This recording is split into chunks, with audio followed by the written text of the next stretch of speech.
Remember, genius is 99% inspiration.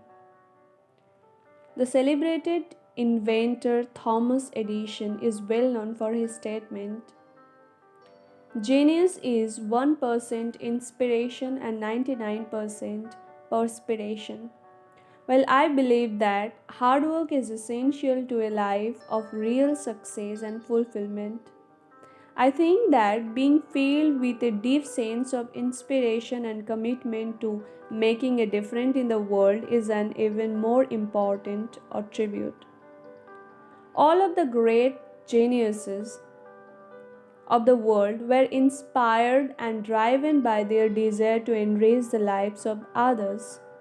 When you study their lives, you will discover that this desire became almost an obsession for most of them. It consumed them and occupied every cell of their minds. Edison was inspired to manifest the vision he saw on the picture screen of his imagination into reality.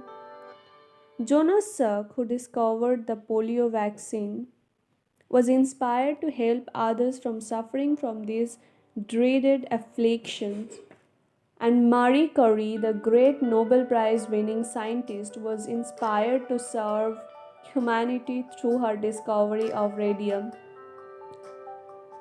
As Woodrow Wilson said, "You're not here to merely making a living. You're here in order to enable the world to live more amply, with greater visions, with a finer spirit of hope and achievement. You're here to enrich the world, and you impoverish yourself if you forget the errand."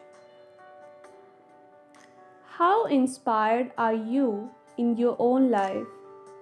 Do you jump out of bed on Monday mornings, or do you simply lie there with a sense of emptiness flooding through your body?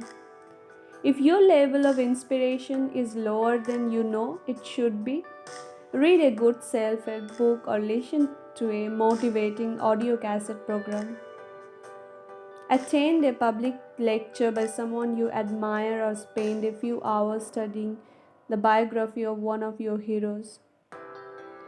Start spending time with people who are passionate about what they are doing in their lives and dedicated to making the best out of life. With a healthy dose of inspiration, you will quickly raise your life to a whole new plane of living.